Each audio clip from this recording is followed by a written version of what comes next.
Over the last week or so, we've spent a lot of time on teams facing dysfunction, teams that lack a sense of sharpness. Why so negative all the time? How about a team that is actually fully functioning, for the most part, a club that plays tight and is getting results? That team is one of the surprise clubs of the early season. That team is the Arizona Diamondbacks. Let's do a little digging in.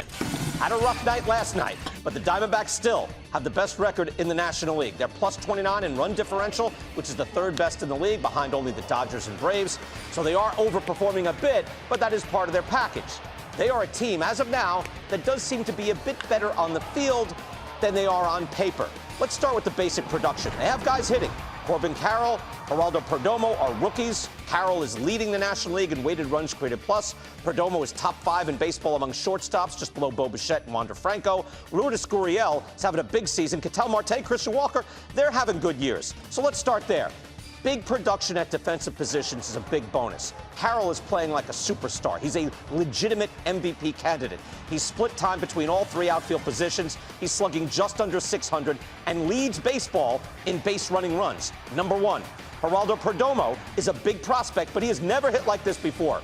Right now, he hits for contact, doesn't chase, takes a walk now and then, and has decent pop. Again, weighted runs created plus in that star-studded shortstop field is 5th.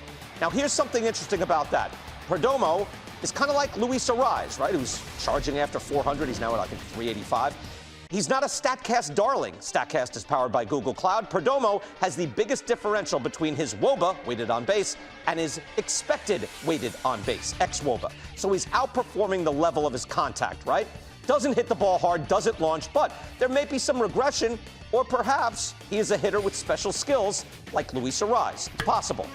And Lourdes Gurriel, that trade is delivering early returns as well. Gurriel is a good hitter with the Blue Jays, but he's having a career year. He's cut down on his strikeouts. His contact rate is up, chasing fewer pitches outside the strike zone. The result, a career high weighted runs created plus. Now, I'll do a broad stroke over the pitching. They have a top 2 in Zach Gallen and Merrill Kelly. You see their ERA plus innings and their ERA plus. 100 is league average, so 140 or 148. Terrific. That's all-star level. But the rest, all below league average. It's very top-heavy. To their bullpen. Their bullpen doesn't have great numbers. They're just 19th in baseball in ERA, middle of the pack. But the pen is deep and versatile. They have 7 relievers above league average, and they have 6 different pitchers who have finished at least 4 games. A lot of guys out there. Their pen is better than its numbers. That's what I'm saying. It's effective.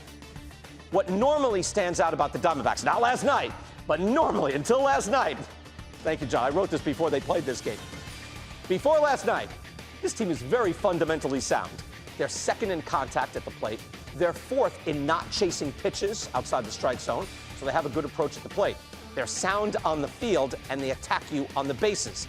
Defensively, they're not the best team in baseball. They don't have that one guy who is world class, but they're solid everywhere, and that has them 9th in baseball in defensive runs saved. There were 6 before last night, John, but normally they don't beat themselves.